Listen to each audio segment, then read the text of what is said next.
Hey, Eagle Run 23, welcome back to the channel. We're going to clean up this workbench here, but I wanted to tell you guys something and see if we could talk about it while I'm doing this.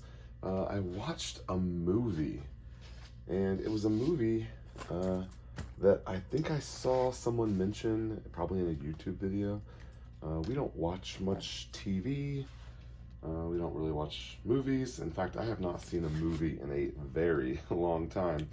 But I watched a movie on Amazon Prime, and I tried to convince my wife to watch it with me. I told her Chris Pratt was in it. Years ago when we did watch TV, we watched the Parks and Rec that he's in and enjoyed that. So I tried to convince her to watch it with me. She would not watch it with me. So I watched it by myself over the course of a couple of nights. And it's called The Tomorrow War. Now, I don't quite understand the business model that Amazon is doing here. It doesn't really make sense to me why, like, I'm already paying for Prime because of the shipping and stuff. Like, I don't know how it's worth it. How is it worth it to them to, like, give me free movies? Like, this movie was probably really expensive to make. But anyway, I don't fully understand that, but it seems like Jeff Bezos is doing a fine job at being successful, so I guess I'll take his word for it. Overall, I really enjoyed it, I'll say. We're going to talk more about what I enjoyed and what I did not enjoy, but yeah, I did enjoy it, and it was a little challenging at times, but overall, I'm going to give it a positive score and say that I liked it. Probably because I haven't really entertained myself like that in a long time.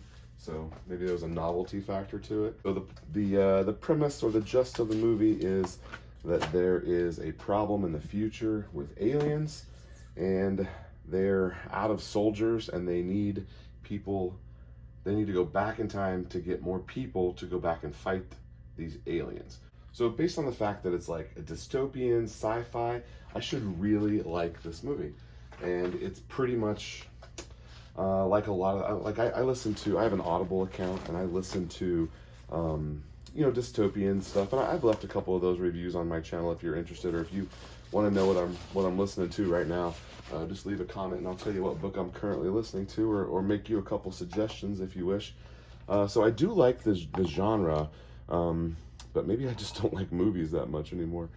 These aliens are fighting in the future, and so they go back in time and they tell us in the current day, hey, we need you to go into the future to fight.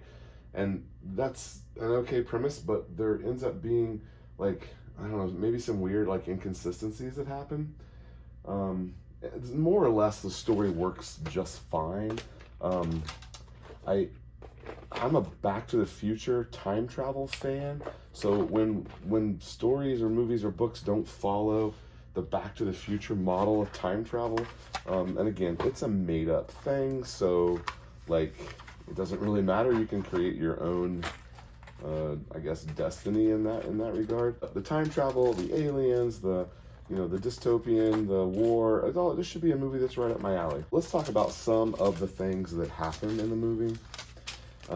There's obviously a war, and so there's guns. I was definitely interested in seeing and watching the guns and how they were used.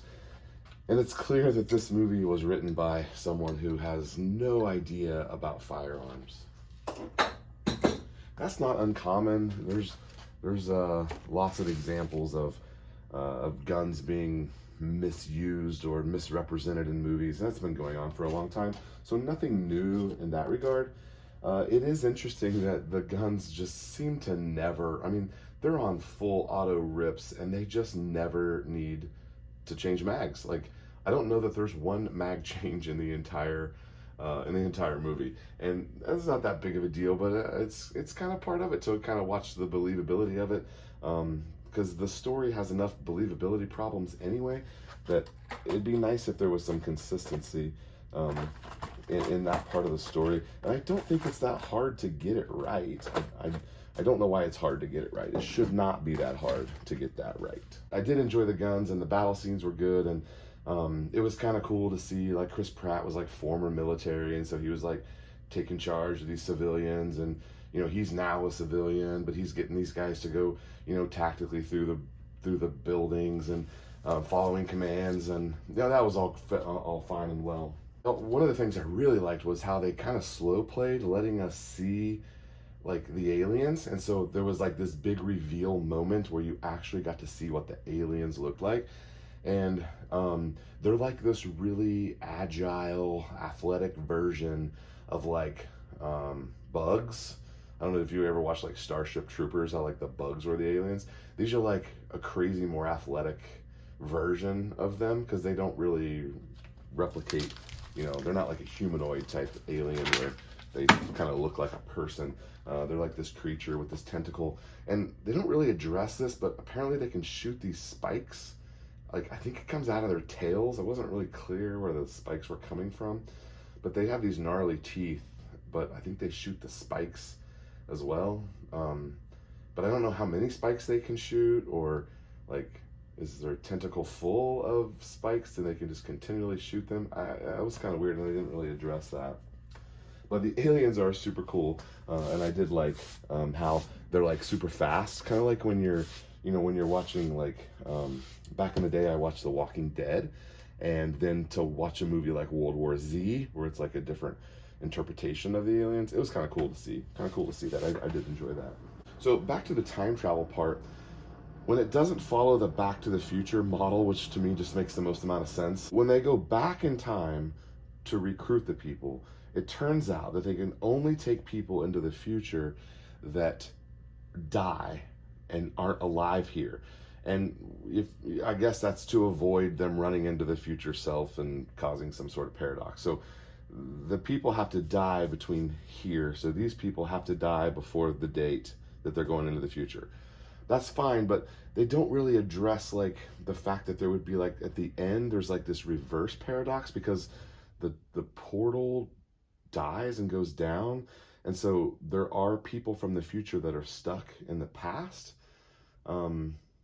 because when he wakes up, the people that are there are like the soldiers from the future that are back like training people to go forward, but they didn't, so those people haven't been born yet. So eventually, I don't know how that would work. That doesn't make sense. They made a point to avoid the paradox here, but they just left the paradox at the end.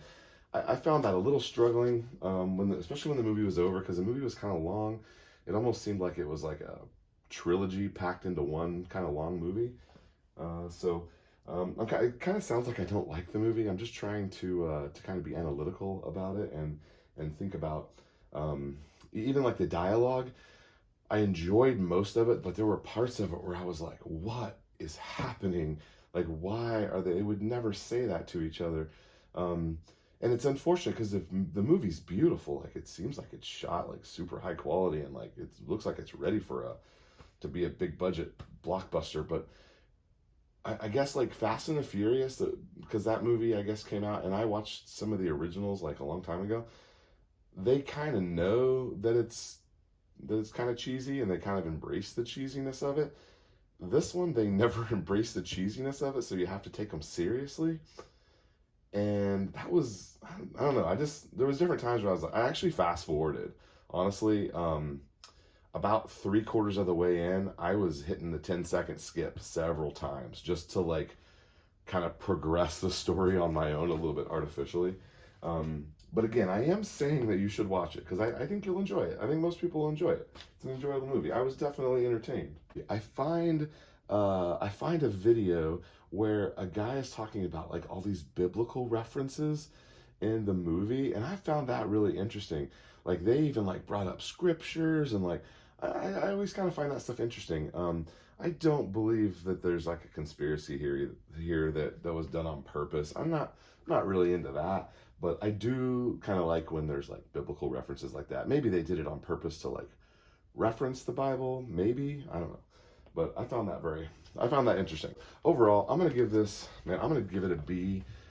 It was enjoyable. I didn't let my kids watch, but my daughter really kind of likes some of that storyline, so I kind of told her the movie, and she was, she liked the story and was interested in asking me questions and stuff. Of course, I didn't really have good answers for her because she was asking more complex questions than the dialogue permitted. But I liked it. I hope you do. I hope you watch it if you get some time and you got Amazon Prime.